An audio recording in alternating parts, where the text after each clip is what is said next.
In Kuje village, life moved as slowly as the river that ran through it.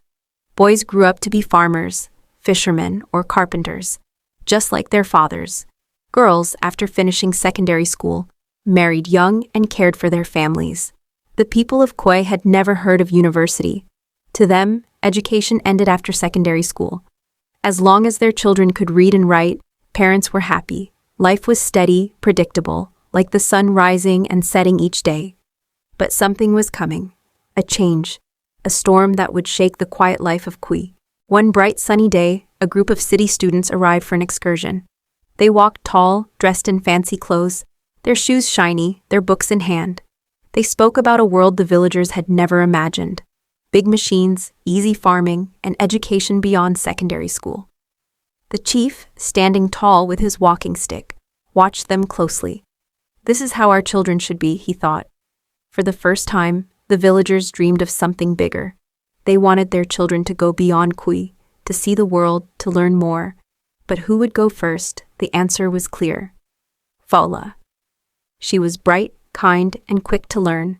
The village believed in her.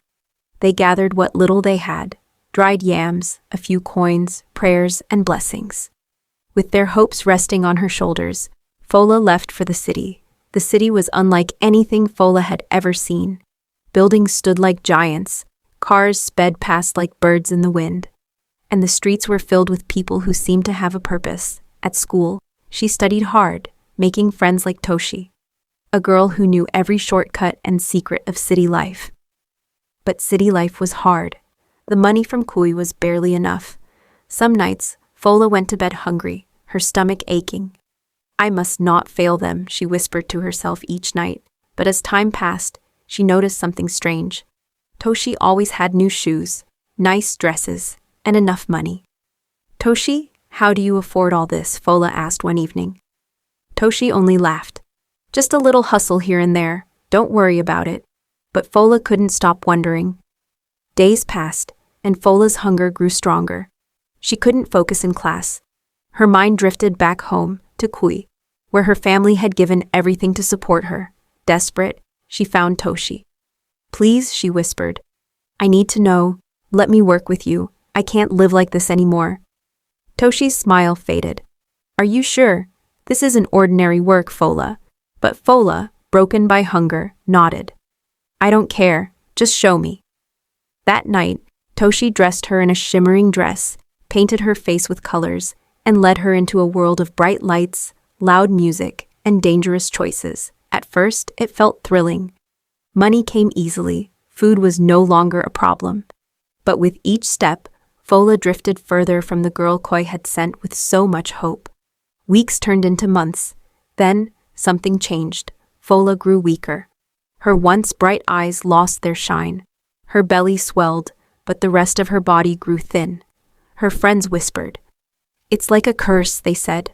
Doctors shook their heads. No medicine could help her.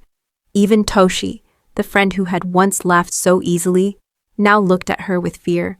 Finally, her friends made a decision. We must take her home. And so, they carried Folake back to Kuje, had dreamed of welcoming Folake as a success. But the girl who returned was frail, weak, a shadow of her former self. With a trembling voice, she spoke. Life in the city was hard. I was hungry. I made mistakes. Tears fell down her face. I have shamed you all. The village elders listened. Elder Enna, wise and kind, spoke. You have suffered, but there is a way back. The village gathered around her, not with anger, but with love. The herbalist prepared healing remedies. The women whispered prayers. Slowly, Folake regained her strength. Months later, she gave birth to a baby boy. Ayo, meaning joy has come home. Holding her child, Folake made a vow. She would return to school, not for the city's wealth, but for knowledge, for her son, for Kuje. Years later, she came back, not as a lost girl, but as a woman of wisdom and resilience. The village no longer whispered in shame. They spoke her name with pride. Folake's story became a lesson for generations, a story of mistakes, strength, and second chances. What do we learn from Folake's journey? Dreams are powerful, but choices matter. And no matter how far we fall, there is always a way back home.